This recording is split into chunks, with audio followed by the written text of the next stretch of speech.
इस video में हम देखेंगे कि Txtool को कैसे इंस्टॉल और कॉन्फ़िगर किया जाता है।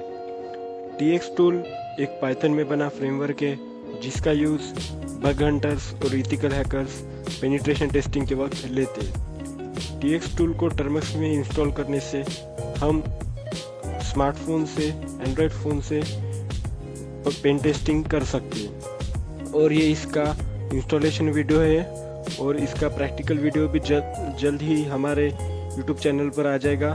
तब तक हमारे चैनल को सब्सक्राइब करके रखिए।